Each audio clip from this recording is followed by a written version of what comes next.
Naša priznana naturopatinja Erika Brajnik iz Naturopatskega centra Sajeka bo danes govorila o mozoljevosti. Mozolji in akne so kožno obolenje, ki se pojavi na tistih delih telesa, ki imajo lojnice, torej na koži obraza, plečih, prsih ali na ramenih. Na nastanek vpliva več dejavnikov, eden najpomembnejših so androgeni hormoni, katerih količina se v času pubertete znatno poveča in sproži rast lojnic in s tem tudi povečano tvorbo loja.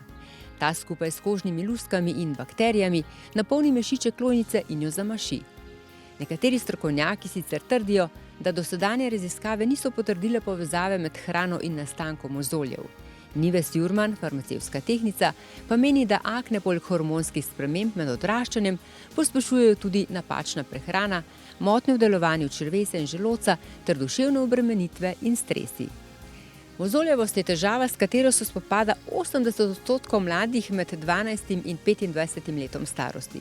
Pri dekletih se kožne spremembe pojavijo leto pred prvo menstruacijo in se razbohotijo med 14 in 17 letom, pri fantih pa med 16 in 19 letom. Da ima mozolje kar 8 od 10 najstnikov, ni dobra statistika, kaj ne, Erika? Ja, statistike so res grozljive glede te mozoljevosti in aken. Dejansko glavni problem so hormoni, ki jih pa lahko mi v tem obdobju obvladamo. V bistvu mi v naturopatiji gledamo tako ena zdrava stanja, ta so tista akutna stanja, torej predpostavljene se je neko hormonsko sprememba, hormonska pri enem najstniku, absolutno, ki pa mora biti taka akutna, ne pa kronična, ne, torej mozolju mora biti malo, ne preveč, kar je preveč, pol je že kronično, je že bolno in seveda sploh ne pol še naprej pri 30 letih po mozolju in tako naprej in tako naprej. Torej, problem je v hormonih. Hormoni so v neravnovesju. Zakaj se to zgodi? V 95% v primeru je to zaradi prehrane.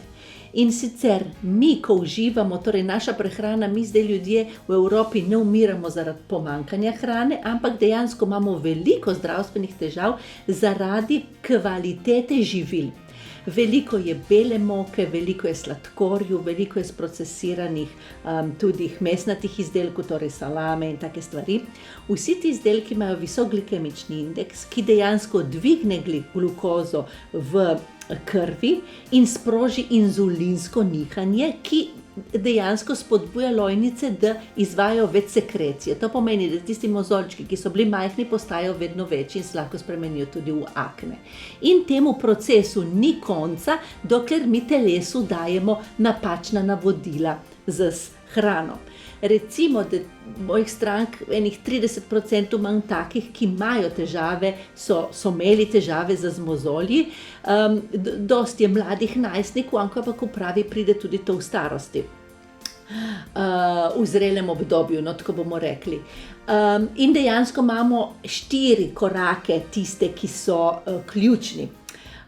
Prvi je ta, da veliko najstnikov, kot smo že rekli, ne uživa zajtrka.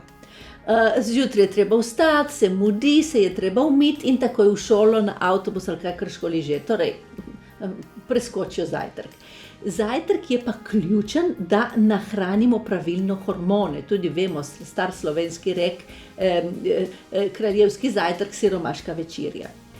V Sloveniji, šole v Sloveniji, kar se tiče prehrane, se mi zdi kuhinja zelo kvalitetna in zelo dobra, če pogledamo na evropsko raven.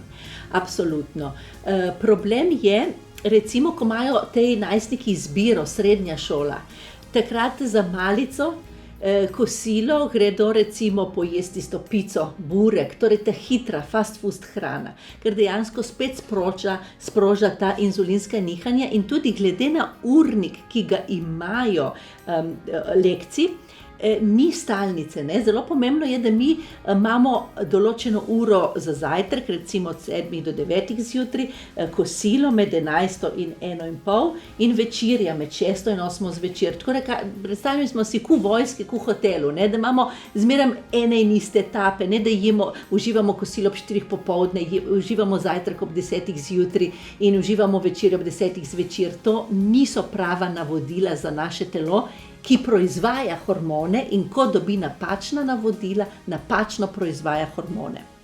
Tako da dejansko moramo imeti eno stalnico v prehranjevalnu, to je bil tretji problem, četrti pa pijača. Voda je najboljša stvar, kar jo lahko pijemo ali pa da mešamo z kakšnimi domačimi sirupi, malinovec, bezek, to vsi poznamo, vsi vemo, smo vsi pili v otroštvu. Gazirane pijače, sladke pijače, voda z okusom, torej ker ni voda, ampak je samo ena množica gmota sladkorja, to pa dejansko predpostavlja veliko težavo za te naše akne. Rečejo starši, problem je kuhna v šoli. Ne, problem je večerja doma, rečem jaz. Zato, ker pride otrok zvečer domov, potrebuje eno kuhano večerjo, ker je cel dan bil okoli, torej nekaj na žlico, glavno jed, meso ali ribica, solata, fižol, če mu smrdi kis, pač ne bomo zabelili tiste solate in to je to, tudi zaradi hormonov je bolje. Ta je osnova, da se znebimo hormonu. Zelo dobro potem pomaga tudi izdelek oligoelement, ki je katalizator fizioloških procesov, to pomeni, da ureja proizvodnjo hormonov. Noter imamo baker in cink, ki dobro ureja ta estrogen, progesteron in testosteron in se, če vzamemo to eno na tešče zjutraj, se bomo hitro znebili hormonov. Lahko živimo brez tega, če se bomo pravilno prehranjevali. Če se ne bomo pravilno prehranjevali, bomo mogli dajati en input z enimi dodatkami prehrani, kar je škoda in je tudi potrošnja previsoka, po mojem. Ampak to zna dobro pomagati. Zelo učinkovito je, zelo dobro ureja tudi menstruacijo, zato ker hormoni so vezani tudi ne samo na mozolje, ampak tudi na neredno menstruacijo, tako da tudi to ureja. Vendar, ko pravim, zelo pomembno, meni ljubo je najbolj to, da uredimo jedilnik in pol šele dodatke k prehrani. Res je, zahodna prehrana temelji na živilih, kot so bela moka, testenine in kruh. Večina ljudi uživa tudi večje količine sladkorja, maščob, mleka in mlečnih izdelkov, soli in procesiranega mesa. Takšna hrana ima visok glikemični indeks, kar pomeni, da po zaužitju pride do hitrega dviga glukoze. Dvigu glukoze v krvi pa sledi dvig inzulina. Povišana koncentracija inzulina v krvi pa naj bi tudi spodbujala izločanje loje žlez slonic, kar vodi v nastanek aken. Posredno naj bi inzulin vplival tudi na povečano koncentracijo spolnih hormonov v krvi, kar pa tudi vpliva na poslabšanje aken. Res lahko zaključimo, da tudi pri mozoljavosti lahko veliko pomaga zdrava hrana. Naj bo zato zelenjava in solata dnevno na jedilnikih pri vseh nas, po možnosti z domačega vrta.